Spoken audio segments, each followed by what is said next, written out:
तो हम सब कहाँ पढ़े थे? BCom second year income tax.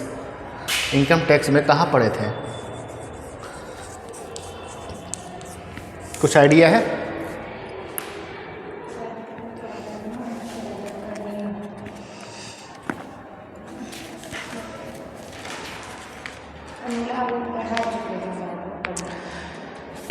अच्छा, अनुलाभ बता दिए थे, ठीक है। अच्छा बताओ, जो ग्रॉस सैलरी होता है, ठीक है, इसमें क्या क्या कंपोनेंट हैं ग्रॉस सैलरी? 1 2 3 4, ठीक है। मैंने आपसे कई बार चर्चा किया कि जो कर्मचारी काम करते हैं तो उनका जो वेतन होता है तो उस वेतन के साथ साथ कुछ अलाउंसेस होते हैं, कुछ परक्यूसाइट होते हैं। इस प्रकार मैंने आपको कई सारी बातें बताई थी। तो यहाँ पे मैंने क्या लिखा है? ग्रोस। ग्रोस का मतलब होता है टोटल, कुल, सकल, ठीक है। हाँ, सैलरी का मतलब वेतन। तो कर्मचारी को जो वेतन देते हैं तो सबसे पहले हमारा क्या रहता है? बेसिक सैलरी, जिसे हिंदी में क्या कहते हैं? मूल वेतन। क्या कहते हैं? मूल वेतन। मूल वेतन हो गया। इसके साथ साथ सैलरी में और क्या ऐड रहता है बताइए? अलाउंसेस रहते हैं। अलाउंसेस रहते हैं, ठीक। अलाउंसेस कितने प्रकार के होते हैं?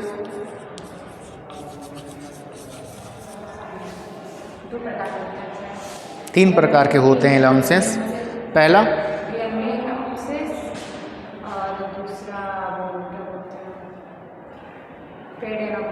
नहीं, टैक्स के आधार पर ही अलाउंसेस को हम कैटेगराइज किए हैं। 3 प्रकार के होते हैं।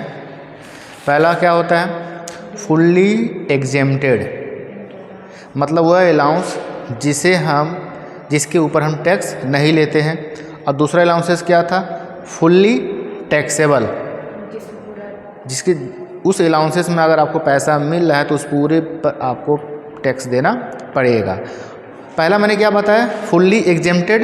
दूसरा क्या बताया? Fully taxable. और जो तीसरा है वो क्या है? पार्शली टैक्स फ्री अलाउंसेस, मतलब कुछ हिस्से पर आपको टैक्स नहीं देना पड़ेगा, बाकी हिस्से पे आपको, हाँ वेरी गुड, आंशिक कर्म। तो ये जो कुछ हिस्सा है ना, इसी को निकालने में बहुत माथापच्ची करना पड़ता है। अब ये कुछ हिस्से मतलब क्या? 10% भी हो सकता है, 20 हो सकता है, 30 हो सकता है, 40 हो सकता है, 50 60 कुछ भी हो सकता है। तो हमारे लिए दिक्कत है, परेशानी है, तो हमें कुछ निकालना है ना। तो कुछ ज़्यादा कैलकुलेशन हमें जो पार्शली एग्जेम्प्टेड होते हैं अलाउंसेस, उसी में करने पड़ते हैं, ठीक है। तो मूल वेतन हमारा हो गया।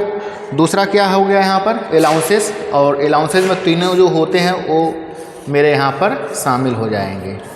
पहला क्या है? फुल्ली टैक्सेबल, फुल्ली एग्जेम्प्टेड, और तीसरा क्या है? पार्शियली एग्जेम्प्टेड फ्रॉम टैक्सेस, ठीक है। इसके बाद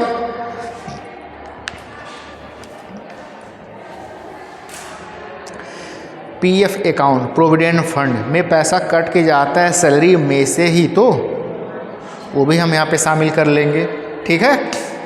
कि जो भविष्य निधि है, प्रोविडेंट फंड है, उस पे जो नियोक्ता अंशदान करता है, पीएफ अकाउंट जो नियोक्ता अंशदान करता है वो भी मेरा ग्रॉस सैलरी में शामिल हो जाएगा। ये बहुत इंपॉर्टेंट क्वेश्चन है, 2014 में आया था कि डिफाइन ग्रॉस सैलरी। तो जो बात मैं आपको यहाँ पे बता रहा हूँ, ये वहाँ पे आपको मेंशन कर देने हैं, ठीक है। इसके बाद और क्या था? सभी अनुलाभ और जितने प्रकार के परक्यूसाइट होते हैं, परक्यूसाइट। अच्छा ये बताओ, ये जो अलाउंसेस हैं और परक्यूसाइट्स है, कैसे हम जानेंगे कि कौन सा अलाउंसेस है और कौन सा परक्यूसाइट है? कुछ तो इसका आधार होगा ना।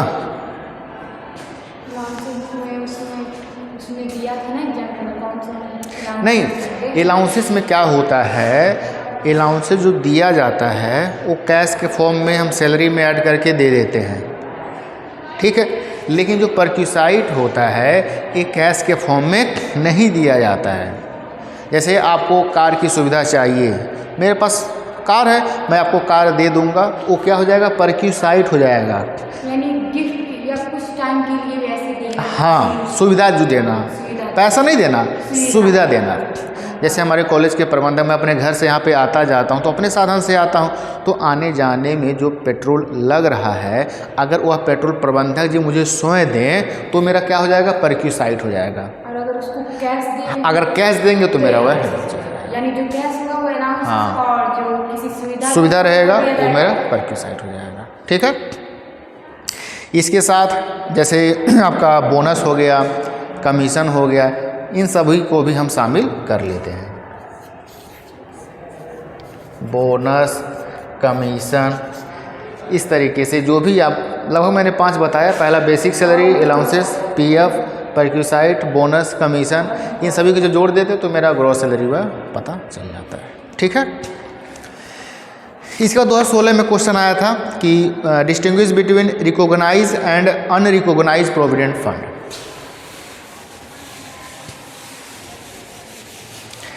रिकॉग्नाइज और अनरिकॉग्नाइज पीएफ अकाउंट कितने प्रकार के होते हैं? 4 प्रकार के। पहला क्या था? प्रमाणित भविष्य निधि, है ना, भविष्य निधि। और दूसरा अप्रमाणित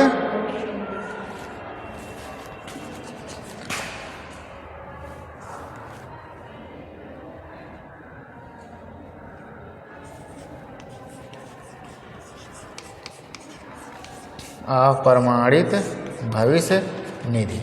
तीसरा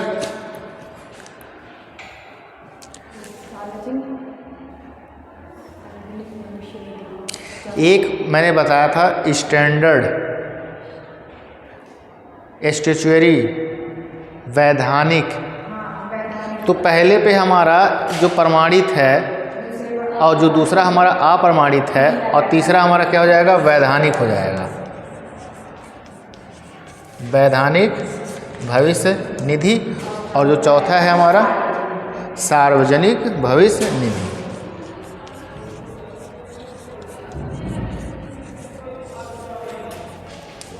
कितने प्रकार के पीएफ अकाउंट होते हैं? 4।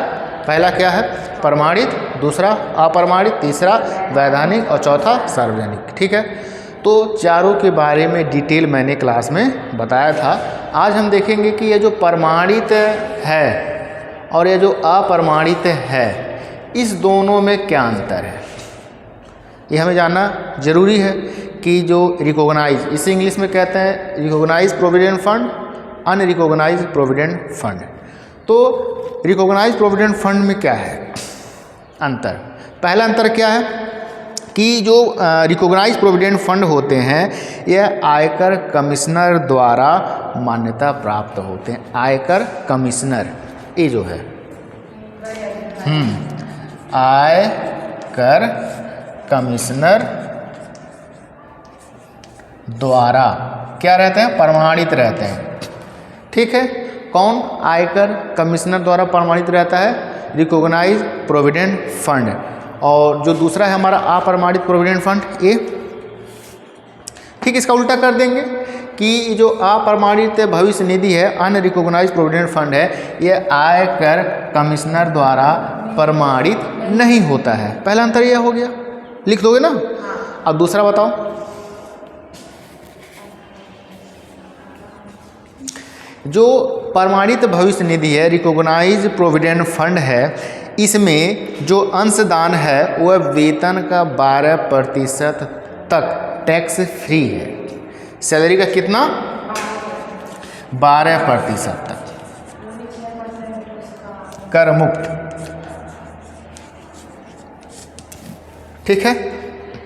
कौन सा 12% कर मुक्त है? इसमें देखो 2 भाग में बांटेंगे, 6-6। तो पहला 6% एम्प्लॉय देगा और दूसरा जो 6% एम्प्लॉयर देगा। दोनों 6-6% यहाँ पर पे करते हैं। ये जो अप्रमाणित भविष्य निधि है, इसमें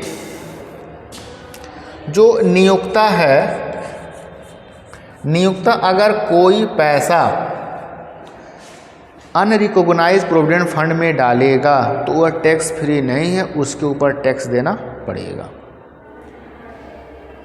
अगर दूसरे अप्रमाणित भविष्य निधि में अगर नियोक्ता डालता है तो उस पर टैक्स लगेगा, अगर एम्प्लॉयर डाले तो उस पर टैक्स नहीं लगेगा।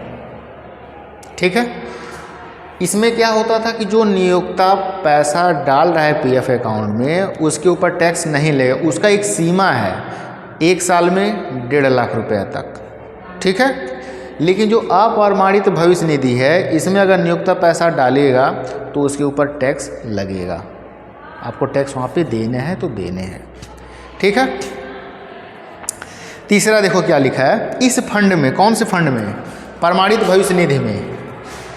इस फंड में धारा 80C के अंतर्गत कर्मचारी के अंशदान हेतु कटौती उपलब्ध है। 80C मैंने आपको बताया था कि जो डिडक्शन मिलते हैं वह 80C से 80U तक मिलता है।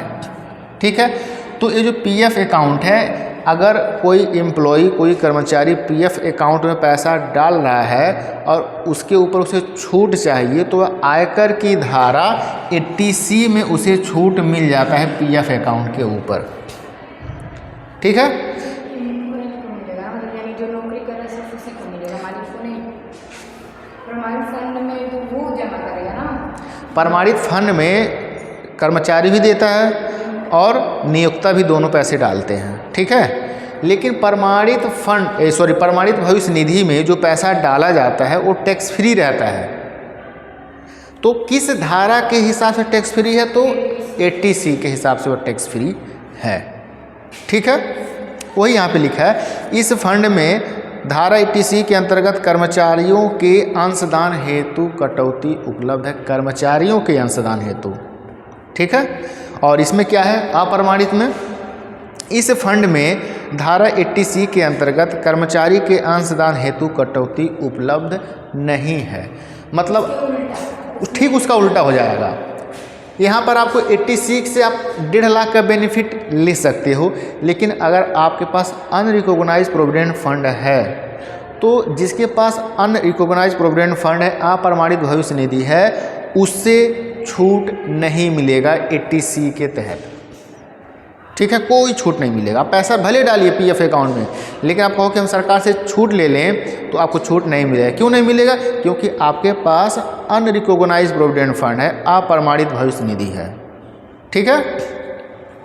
कितना अंतर हो गया? 3 हो गया, हुआ ना। अब देखते हैं चौथा लिखा है, इस फंड में जो कर है 9.5% प्रतिवर्ष की दर से तक ब्याज कर मुक्त है। मतलब इसके ऊपर जो भी आपको ब्याज मिलेगा, जो भी इंटरेस्ट मिलेगा, 9.5% पर एनम तक जो ब्याज है वह टैक्स फ्री है। इससे ज़्यादा अगर आपको ब्याज मिलेगा, सपोज अगर आपको 10% का ब्याज मिल रहा है, तो जो 0.5% आपको ज़्यादा ब्याज मिल रहा है उसके ऊपर आपको टैक्स देना पड़ेगा।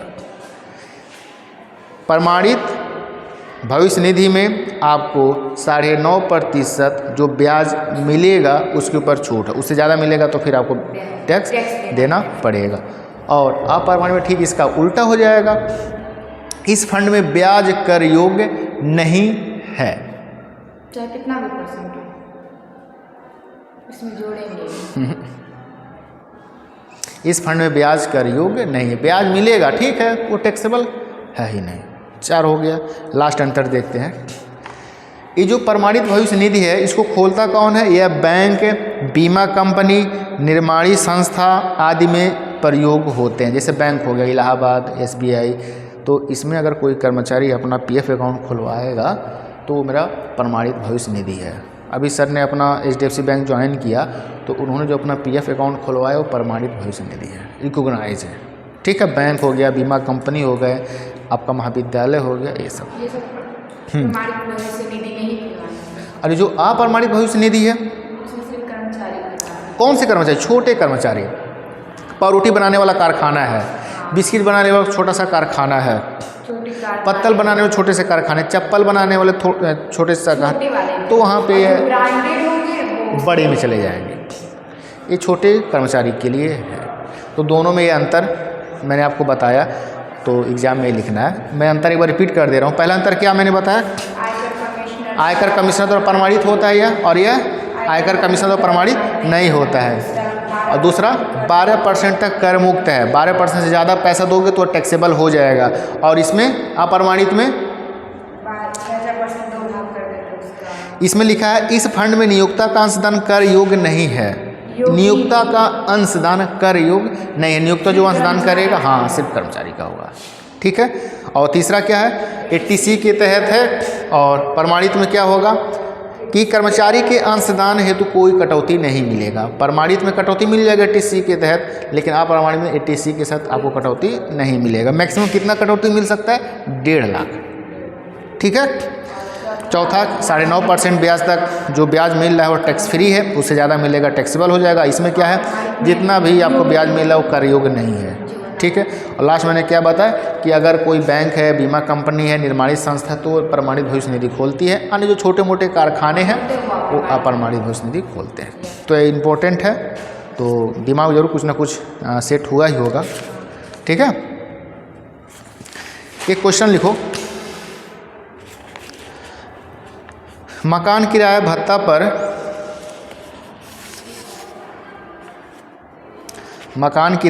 पर किस सीमा तक आयकर से छूट मिलती है? मकान किराया भत्ता पर किस सीमा तक आयकर से छूट मिलती है?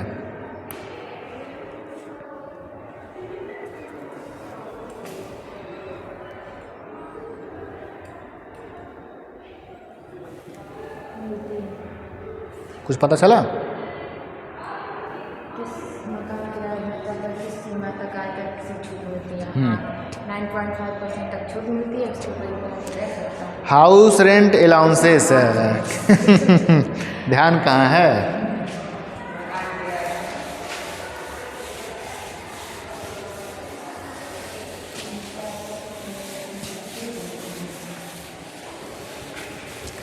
मैंने आपको बताया था ना, हाउस रेंट अलाउंस 10%। 3 कंडीशन था बच्चा। हाँ, 3 करना। हाँ, वो तीनों कंडीशन आपको यहाँ पे मेंशन करने हैं।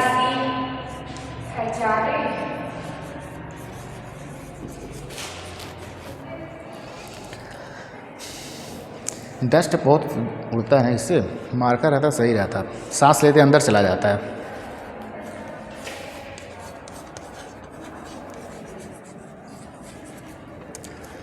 तो ये जो हाउस रेंट अलाउंसेस के बारे में जो आपको छूट मिलते हैं या जो नियम है इनकम टैक्स में, वो आपको यहाँ पे बता देने हैं। तो 3 कंडीशन क्या था? पहला एक्चुअल रिसीव। सबसे पहले हम क्या लिखेंगे? कर्मचारी को नियोक्ता से प्राप्त।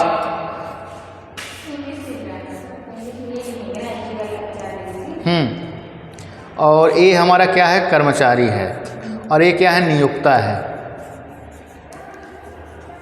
नियोक्ता हो गया, और ये क्या हो गया? कर्मचारी।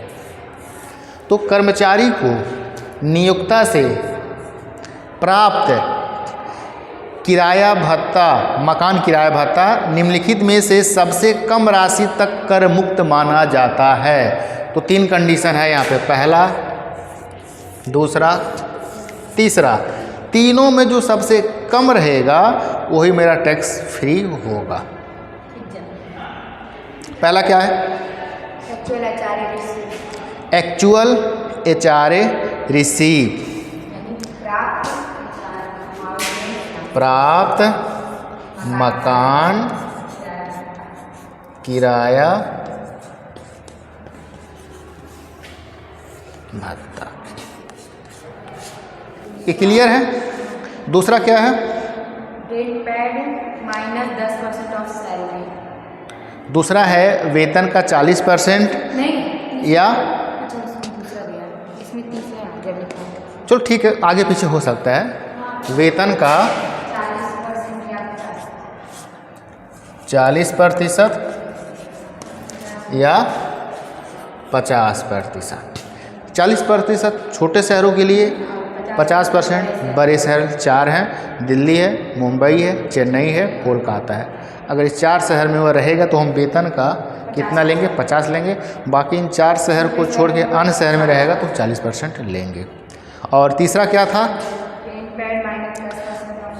मकान का किराया, मतलब रेंट पेड, मकान का किराया माइनस वेतन का 10%। ये माइनस करेंगे, ठीक है। सपोज इसे यह जो दे रहा है मकान का किराया 2000 रुपया और इसका वेतन है 40,000 रुपया, तो 40,000 का 10% कितना होगा? 4,000 होगा। तो 2000 में से 4000 माइनस करेंगे तो कितना आएगा? माने 2000 आएगा ना, तो 2000 हम यहाँ पे मान लेंगे। अब इस तीनों कंडीशन में जो सबसे कम रहेगा, सपोज प्राप्त मकान किराया भत्ता जो नियुक्त है इस कर्मचारी को मकान के लिए दे रहा है 10,000 रुपया, इसका वेतन कितना है? 40,000, और छोटे शहर में रह रहा है, गोरखपुर में रह रहा है, तो 40,000 का 40% कितना हो जाएगा? 16,000 होगा ना। अब यह मकान का किराया कितना दे रहा है? 2000 दे रहा है। और हम देखेंगे कि वेतन का 10%, तो वेतन उसका 40,000 का 10% कितना होगा? 4,000 होगा। तो एक्चुअल में 2,000 है ना यहाँ पर बचा हुआ।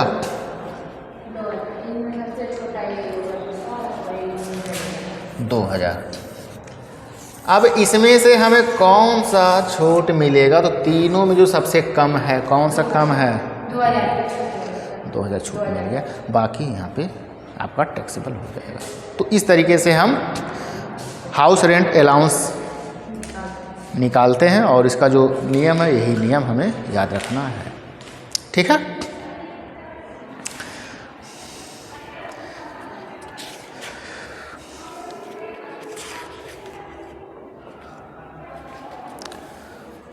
इसके बाद है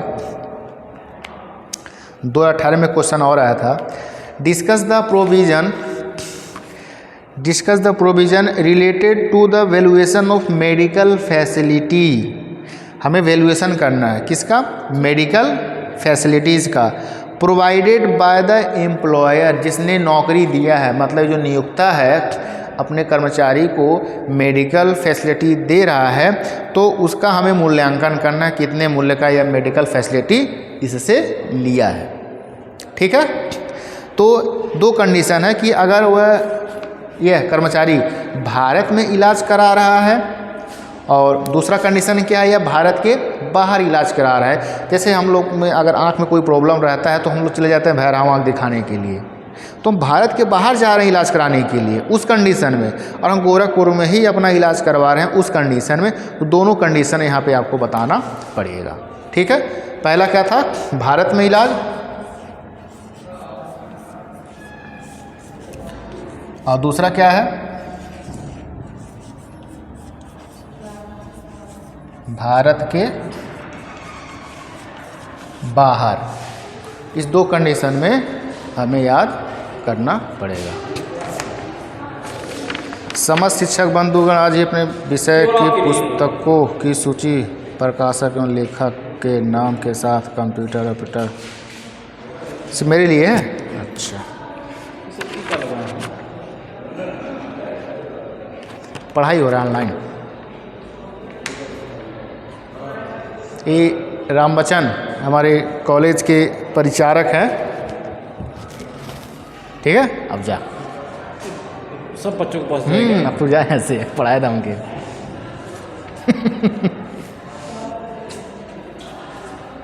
सब बच्चे पढ़ रहे हैं, संख्या कम कर दी है। जिसका मन है अपना आए पढ़े, जिसका मन है अपना घर से पढ़े, सुविधा उनको दिया जा रहा है। संख्या कम कर दी है। तो क्या कहने जा रहे थे? हाँ, भारत में सुविधा और भारत के बाहर सुविधा। तो अगर भारत में सुविधा है, देखो इसमें क्या लिखा है, भारत में सुविधा, इसमें निम्न राशियां कर मुक्त होगी। कौन कौन सी राशि कर मुक्त होगी? पहला है नियोक्ता द्वारा संचालित अस्पताल में सुविधा। अगर इस नियोक्ता का कोई हॉस्पिटल है और उस हॉस्पिटल में यह कर्मचारी अपना इलाज करा रहा है तो जितने रुपए का खर्च आएगा वो सारा हमारा क्या हो जाएगा? कर मुक्त हो जाएगा, क्योंकि वह नियोक्ता का है। और दूसरा, सरकारी अस्पताल में सुविधा। अगर यह कर्मचारी गवर्नमेंट हॉस्पिटल में जाकर अपना इलाज करा रहा है तो वहाँ पर भी सारा पैसा क्या हो जाएगा? कर मुक्त हो जाएगा पूरा। हाँ, जैसे मेडिकल कॉलेज है और जैसे हम कहीं इलाज कराने जाते हैं, जैसे बनकटी हो गया, तो जो गवर्नमेंट हॉस्पिटल है आपका रतनपुर में भी है, तो इस गवर्नमेंट हॉस्पिटल में जाएंगे, अपना नौतनों में भी तो है, तो यहाँ पे हम इलाज कराएंगे, जो पैसा लगेगा सारा मेरा टैक्स फ्री हो जाएगा, वह उसके ऊपर टैक्स नहीं लगेगा। ठीक है। और तीसरा जो है अन्य अस्पताल में सुविधा। अन्य मतलब अदर, मतलब अगर नियोक्ता का कोई हॉस्पिटल है उसको छोड़कर और सरकारी हॉस्पिटल उसको छोड़कर, इन दोनों हॉस्पिटल को छोड़कर अन्य जो भी आपके हैं, चाहे प्राइवेट हों चाहे जो भी हों, उसमें 15,000 रुपये तक कर मुक्त होगी। मैक्सिमम कितना? 15,000। अब 15,000 से ज़्यादा का अगर मेडिकल सुविधा आपको मिल रहा है तो टैक्स लगेगा उसके ऊपर। ठीक है। 3 मैंने बताया, पहला नियोक्ता का हॉस्पिटल पूरा टैक्स फ्री, दूसरा गवर्नमेंट हॉस्पिटल पूरा टैक्स फ्री, और तीसरा मैक्सिमम 15,000 तक। उससे ज़्यादा अगर आप खर्च किए तो बाकी वो टैक्स देना पड़ेगा उसके ऊपर। ठीक है। 3 कंडीशन है। और जो भारत, हाँ, भारत में रहने पर। और भारत के बाहर में देखिए, इनमें निम्न राशियां कर मुक्त होगी। पहला है चिकित्सा व्यय। हम जो अपना इलाज कराने के लिए जो खर्च किए हैं, भारतीय रिजर्व बैंक द्वारा स्वीकृति राशि तक, जो आरबीआई जिस राशि को स्वीकृति दे रहा है कि हाँ इतने रुपए तक ठीक है, तो हम टैक्स फ्री हो जाएगा हमारे लिए। वह आरबीआई को बताना पड़ेगा, आरबीआई बताएगा हाँ इतने रुपए तक आप टैक्स का लाभ ले सकते हो। दूसरा क्या है? विदेश में रोगी एवं, भाई रोगी है तो रोगी तो जाएगा, उसके साथ कोई और भी तो जाना चाहिए देख रेख करने के लिए। विदेश में रोगी एवं एक अन्य व्यक्ति के रहने का व्यय। हम नेपाल जा रहे हैं अपना इलाज कराने के लिए, मेरे साथ मेरा भाई भी जा रहा है, तो भाई भी पैसा खर्च होगा ना, दोनों का खर्च होगा वहाँ पे। तो जितना पैसा खर्च हो रहा है वह आरबीआई कह दे कि हाँ ये पैसा ओके है, तो हमारा टैक्स फ्री हो जाएगा। वह आरबीआई यहाँ पे मरीज के साथ सिर्फ एक ही लोग का फैसिलिटी मिलेगा। अगर मरीज के साथ 2-3 लोग जा रहे हैं तो सबको नहीं मिलेगा, सिर्फ एक को मिलेगा। यहाँ पे आरबीआई बीच में क्यों आया, दिमाग में कुछ पता चला? हम जब दूसरे देश में जाते हैं इलाज कराने के लिए तो हमारा करेंसी चेंज हो जाता है। हम अमेरिका में जाएंगे तो क्या रुपया देंगे? 2,000 का नोट निकाल के देंगे? 500 का नोट निकाल के देंगे? नहीं, वहाँ डॉलर में पे करना पड़ेगा। जब करेंसी,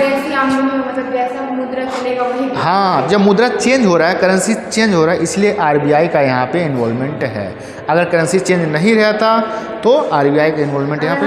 इंडियन पैसा ही वहाँ जाके दे रहे हैं, जो हमारे भारत में चला, तो आरबीआई की जरूरत नहीं पड़ेगी। वो लेंगे ही नहीं, इलीगल हो जाएगा वो। अगर हम नेपाल में जाते हैं हॉस्पिटल में, हमको नेपाली ही देना पड़ेगा। अब गवर्नमेंट दे रहे हो तो सुविधा के लिए भाई चलो कोई दिक्कत नहीं है, लेकिन वैसा नहीं होता है।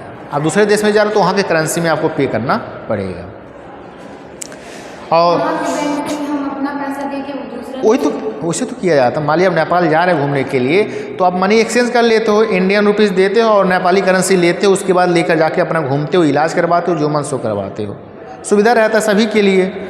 नहीं तो हर बार उसे कन्वर्ट करना पड़ेगा कि नेपाली करेंसी कितना होगा, उसे में छल कपट भी हो जाता है। जैसे हम गए चाय पीने के लिए, 200 का नोट दिए तो दुकानदार मुझे 100 का नोट दिया नेपाली, तो हमें उससे पूछना पड़ा कि आप जो नेपाली 100 का दे रहे हो कितना में चलेगा, कितना में चलेगा? बोला 60 रुपया में। तो हम पूछ रहे हैं ना, वो ईमानदार है तब बता दिया 60 में। अब वही 100 रुपये हम किसी दूसरे दुकानदार को देंगे, उसे कहेंगे कि ये 100 रुपये लो नेपाली, बोलेगा हम तो 50 आपको देंगे, तब क्या करोगे उस कंडीशन में?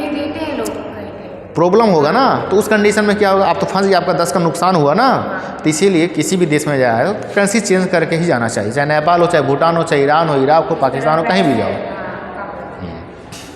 और तीसरा है रोगी एवं अन्य व्यक्ति के यात्रा व्यय, हवाई जहाज से जा रहे हैं, यात्रा व्यय किसी तरीके से जा रहे हैं, किंतु यह राशि तभी कर मुक्त होगी जबकि कर्मचारी की सकल कुल आय 2 लाख से अधिक ना हो।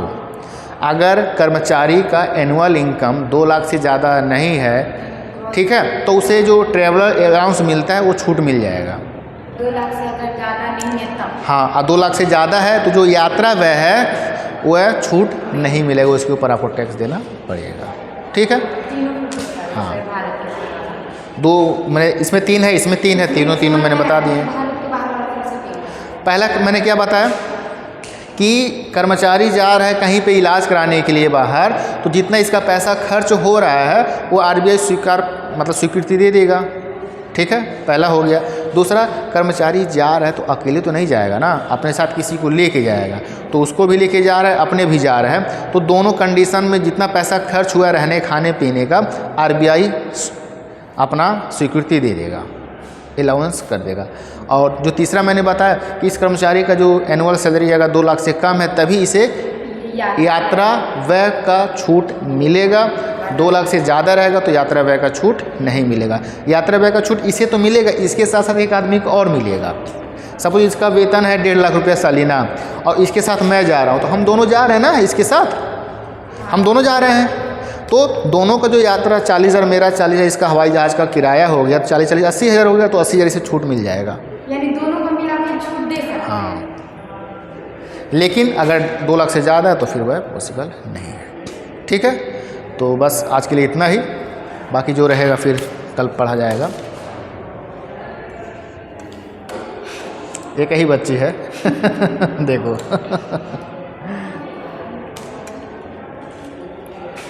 काट दीजिएगा सर।